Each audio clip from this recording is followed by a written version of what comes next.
भारत के जगन्नाथ टेम्पल में हर साल एक ऐसी दिव्य यात्रा निकलती है जिसे स्नान यात्रा या जल यात्रा कहा जाता है। यह यात्रा केवल एक परंपरा नहीं, बल्कि भगवान और भक्त के प्रेम सबसे अद्भुत प्रतीक मानी जाती है। ज्येष्ठ पूर्णिमा के दिन मंदिर के गर्भगृह से भगवान जगन्नाथ, बलभद्र और माता सुभद्रा को लाया जाता है। हजारों पुजारी, शंख की ध्वनि, घंटे की गूंज और जय जगन्नाथ के नारों के बीच भगवान को स्नान वेदी पर विराजमान कराया जाता है।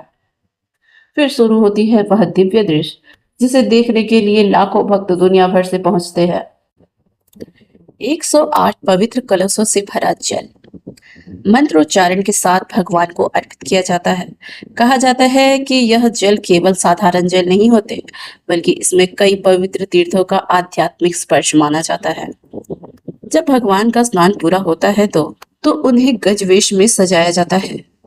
गजवेश का अर्थ होता है हाथी का स्वरूप। मान्यता है कि भगवान इस रूप में भक्तों को विशेष आशीर्वाद देते हैं, लेकिन यहीं से शुरू होती है सबसे बड़ा रहस्य।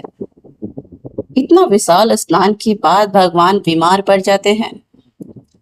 हाँ, स्नान यात्रा के बाद मंदिर के द्वार 15 दिन के लिए बंद हो जाते हैं। इस समय को अनासर काल कहा जाता है। कहा जाता है कि भगवान को तेज बुखार आया है और मंदिर के विशेष सेवक उनकी सेवा करते हैं। उन्हें जड़ी बूटियां से बना औषधीय पिलाए जाते हैं। भोग भी बदल जाती है। इस दौरान भक्त भगवान के दर्शन नहीं कर पाते, लेकिन इसके पीछे केवल एक परंपरा नहीं, एक गहरा आध्यात्मिक संदेश छिपा है।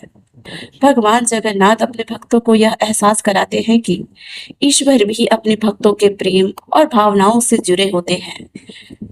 वे केवल पत्थर की मूर्ति नहीं, बल्कि जीवित चेतना है।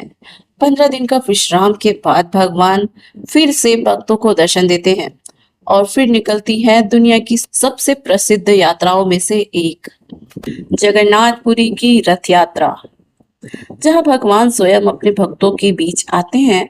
कहा जाता है कि जो स्नान यात्रा और रथ यात्रा के दर्शन कर लेते हैं, उनके जीवन से दुख और बाधाएं धीरे धीरे समाप्त होने लगती है। इसलिए आज भी करोड़ों लोग जय जगन्नाथ कहकर इस दिव्य यात्रा का इंतजार करते हैं।